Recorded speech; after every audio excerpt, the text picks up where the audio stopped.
saya yang lalu. Hari ini saya mencoba berbagi sedikit ilmu. Kita sama-sama belajar ya.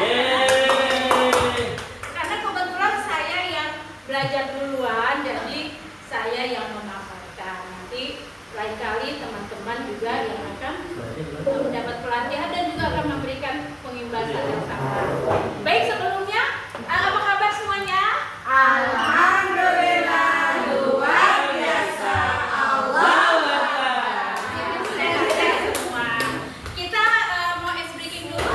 Mari berdiri semua. Ya, tadi kan sudah makan siang, berarti sudah nambah berat, kita bisa bernyanyi bersama. Di situ kok. Ya. Lagunya tentang mengenal bilangan.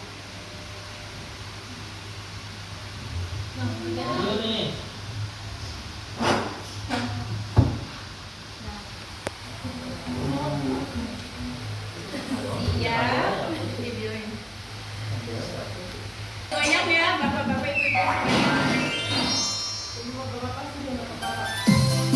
Ya, banyak.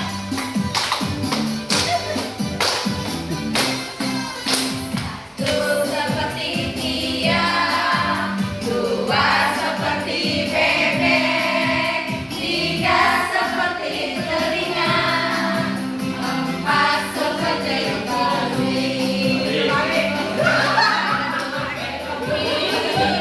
enam seperti keong, tujuh seperti kakek, delapan kacamata, sembilan orang bungkus, 10 tiang dan bola.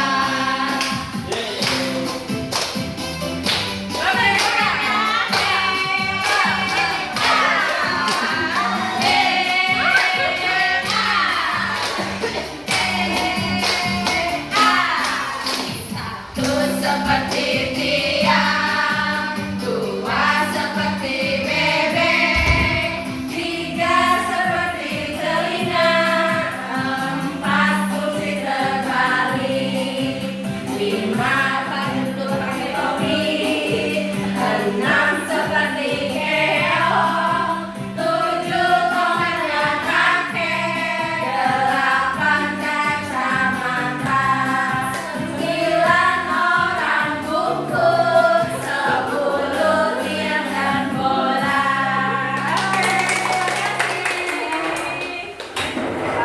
Senang tidak tadi? Senang. Alhamdulillah.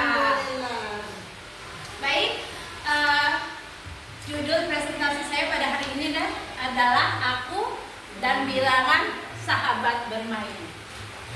Ya. Lanjut. Nah, tujuan dari pengimbasan ini adalah setelah mempelajari modul ini diharapkan peserta memiliki kemampuan untuk mencari dan menggunakan konteks di lingkungan sekitar atau kehidupan anak-anak. Jadi konten yang kita buat itu dapat bermakna, menyenangkan dan kontekstual. Sasaran berikutnya adalah gugus paut sekepulauan Seribu. Nah, kalau melihat seperti ini, apa yang terbayang dalam pikiran teman-teman semua? Apa ini? Angka. Angka berapa saja? 1, 2, 3, 4, 5. Pintar. Kalau ini apa? Apa? Jeruk. Jeruk. Ada berapa jeruknya? Ada 5. Nah, tadi angka 1, 2, 3, 4, 5 dan jeruk apakah sama?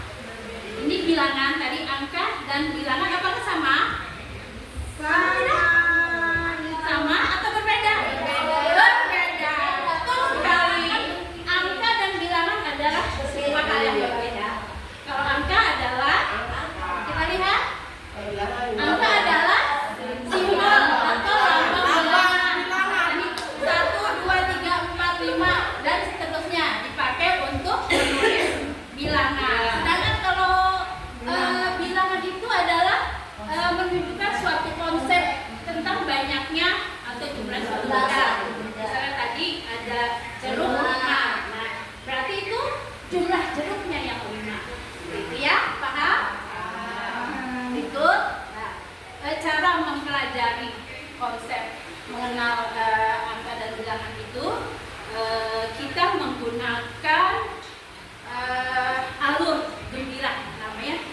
gembira. Gembira itu singkatan dari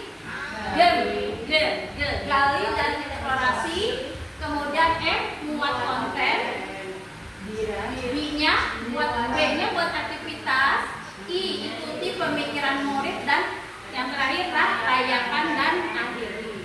Apa sih alur gembira itu? Mau tahu? Ya, silakan. G tadi gali dan eksplorasi. Di gali dan eksplorasi ini, pada tahap ini guru mengawali mengajarkan bilangan dengan menggali dan mengeksplorasi konteks yang nyata, yang dekat dengan kehidupan anak, tentunya bermakna bagi murid, bersifat nyata dan simbolik.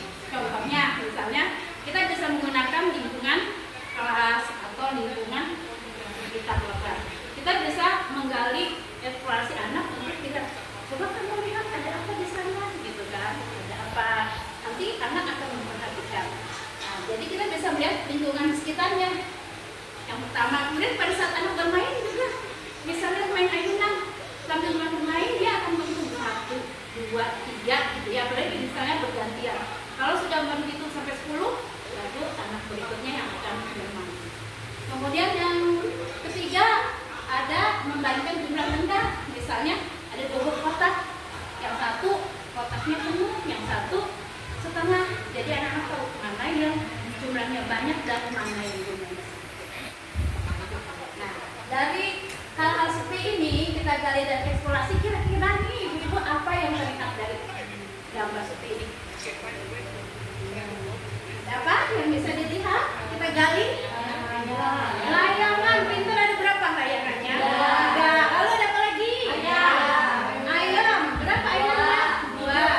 Oh iya, 3. Oh 3. Lalu ada apa lagi? Ada burung. Berapa burungnya? Ada apa lagi? Anak-anak bermain. Ada 8. Ada 8. Dengan menggali dan eksplorasi seperti ini, jadi anak-anak lebih mudah ya, lebih mudah untuk belajar berhitung dibandingkan coba hitung 1, 2, 3, 4, 5, 6, 7, 8. Itu kan masih bersifat abstrak ya. Jadi kalau dengan seperti ini anak-anak sudah paham. Oh, layangannya ada 3, ayamnya ada 2, orangnya ada 8 ya. Seperti itu. Jadi anak-anak lebih mudah untuk memahami bilangan itu sendiri. Lanjut Bu. Nah, setelah gali dan eksplorasi, langkah kedua adalah memuat konten. Pada tahap ini, guru merancang pembelajaran lebih dalam lagi, menggalinya terus agar pemahaman dan eksplorasi sebelumnya anak-anak semakin lebih paham ya. Di sini ada contoh alur tujuan pembelajaran untuk usia 3-6 tahun. Contoh kontennya apa sih yang akan kita buat? Salah satunya misalnya anak menyebutkan bilangan secara berurutan. Bagaimana kalau menyebutkan urutan secara berurutan? 1, 2, 3, 4, 5 dan seterusnya. Kemudian anak membandingkan jumlah banyak sedikit benda yang ada di sekitar tanpa membilang. Kalau misalnya buku, ya ada berapa ini Diana? 2. Jadi anak walaupun tidak 1, 2, dia sudah tahu kalau ini adalah 2. Berikut, menunjukkan pemahaman korespondensi satu ke satu menggunakan benda konkret. Korespondensi 1 ke 1 itu artinya satu bilangan untuk satu tempat. Ya, misalnya pada saat kita punya anak sepatu, kita menyusun ada nomor 1, 2, 3, 4, 5, 6, 7. Lalu nomor 1 itu sepatu untuk Diana misalnya, nomor 2 sepatu untuk Nisa, nomor 3 sepatu untuk Eni misalnya. Ketika nanti anak-anak datang, dia lihat nih ada nomor 1 itu tadi punyanya siapa? Punyanya Diana. Yang nomor 2 punya siapa? Punya Nisa. Ketika seseorang misalnya Fauzia menaruh sepatunya di nomor 1, itu berarti tidak dibenarkan karena nomor 1 itu miliknya Diana. Seperti itu ya. Jadi anak paham, oh 1 ini punya saya, kedua ini punya Nisa, seperti itu. Yang ketiga, keempat ya, anak memahami bilangan terakhir yang disebut benda yang dihitung. Tadi contohnya yang jeruk, ada berapa jeruknya? Nah, berapa? 1, 2, 3, 4, 5. Nah, 5 ini adalah jumlah terakhir dari suatu benda yang nilainya adalah ada angka 5 ya. Jadi ini angka 5, jumlah terakhir sebuah benda. Berikut. Sekarang buat aktivitas. Langkah yang ketiga adalah buat aktivitas.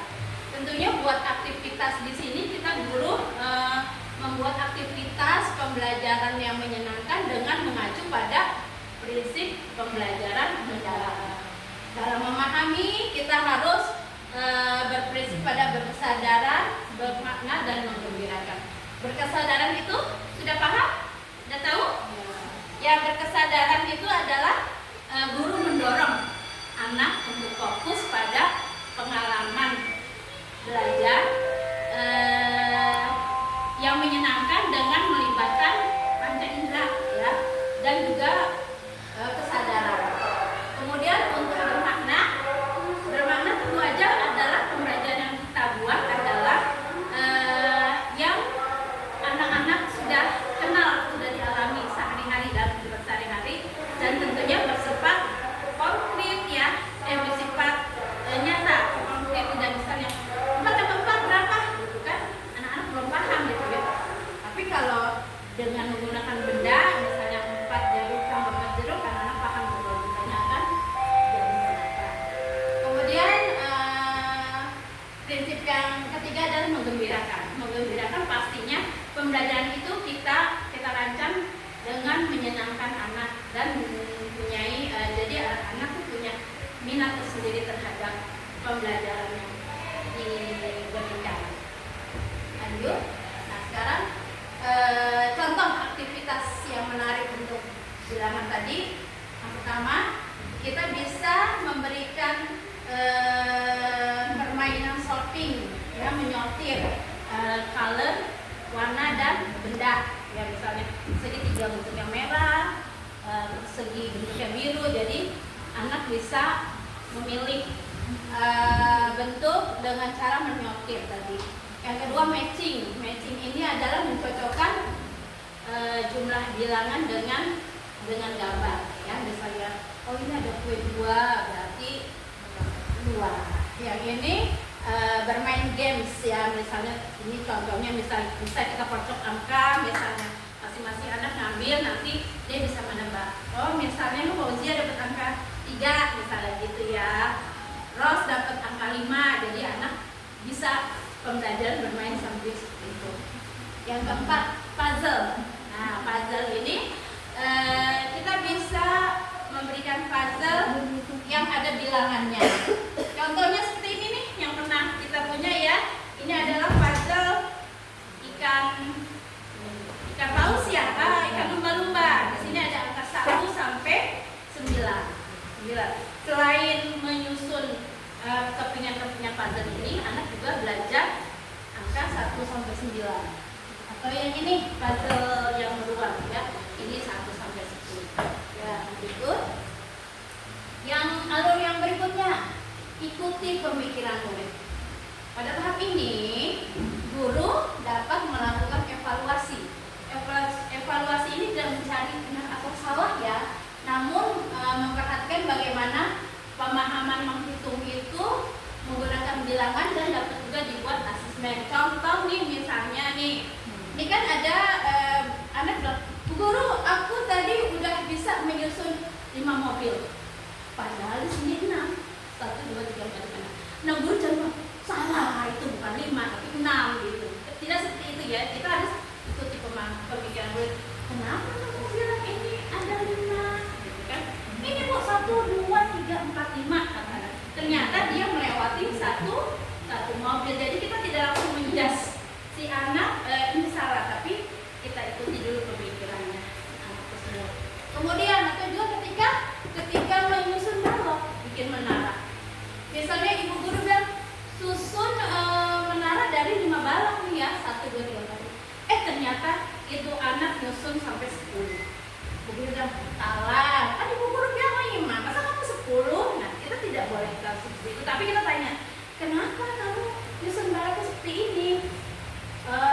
Ada berapa nih baloknya dari 10 misalnya. Kenapa 10 ya? Aku ingin baloknya lebih tinggi Bu Guru gitu kan ya. Nah itu kan pemikiran dia. Setelah itu kita pahami kalau iya udah betul kamu pintar menyusun sampai 10. Tapi di sini yang Ibu minta adalah hanya sampai 5. Ya berarti pemikiran anak dia paham akan konsep bilangan itu sudah lebih bagus lagi. Ya begitu. Nah kemudian rayakan dan akhiri pada tahap terakhir ini, rayakan dan akhiri. Guru mengakhiri kegiatan pembelajaran dengan berdiskusi kepada murid dan yang berisi refleksi tentang kegiatan hari ini. Misalnya, bagaimana pelajaran hari ini anak-anak? Senang atau tidak? Senang. Belajar apa tadi ya kita hari ini? Oh, berhitung. Ya. Tadi kira-kira mana yang paling kamu sukai? Dari tadi menyusun menaraka atau menghitung mobil-mobilan, mana yang kamu sukai dari pelajarannya? Menyusun menaraka ya. Kemudian ada nggak yang sulit kira-kira kayak tadi? Misal kayak tadi kita kan kegiatan yang sulit kita tanya anak apa ya yang hari ini pelajaran sulit gitu ya. Mungkin aja bisa, oh tadi Bu aku numpuknya nggak bisa Bu, jatuh-jatuh gitu kan, bisa jadi ya. Nanti kita kasih motivasi lagi ke anak. Ya. Kemudian merayakan pencapaian belajar pada anak. Tadi bagi anak yang sudah berhasil kita bisa memberi apa nih? Stiker. Kalau hebat kamu sudah pintar, dikasih stiker bintang. Lanjut. Kemudian bagaimana sih cara merayakan pencapaian pembelajaran anaknya? Nah, yang pertama tadi memberikan penghargaan bagi anak yang tadi sudah bisa menyatakan kamu hebat gitu ya. Tapi anak yang belum mampu juga kita harus beri penghargaan juga. Kamu sudah berusaha, nanti lebih baik lagi seperti itu. Kemudian afirmasi positif dan pujian. Kamu hebat gitu ya, kamu anak pintar gitu ya. Kemudian menampilkan hasil karya.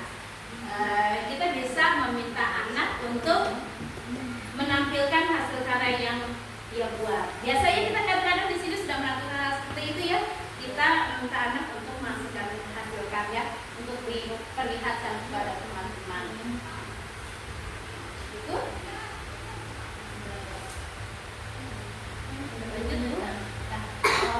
kesimpulannya adalah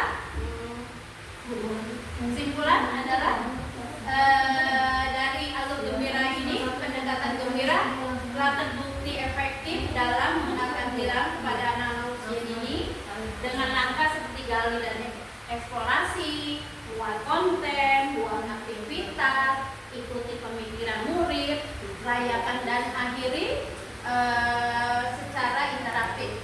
Melalui metode ini, guru dapat menggali rasa ingin tahu anak-anak dengan memberikan konten yang relevan serta merayakan setiap pencapaian mereka. Jadi mari teman-teman kita bisa memulai pembelajaran matematika gembira, mengenalkan matematika dengan alur gembira.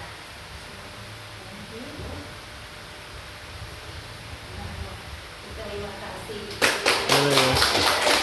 Bagaimana ibu-ibu hari ini sudah paham yang tadi? Terima kasih. Semoga terima kasih.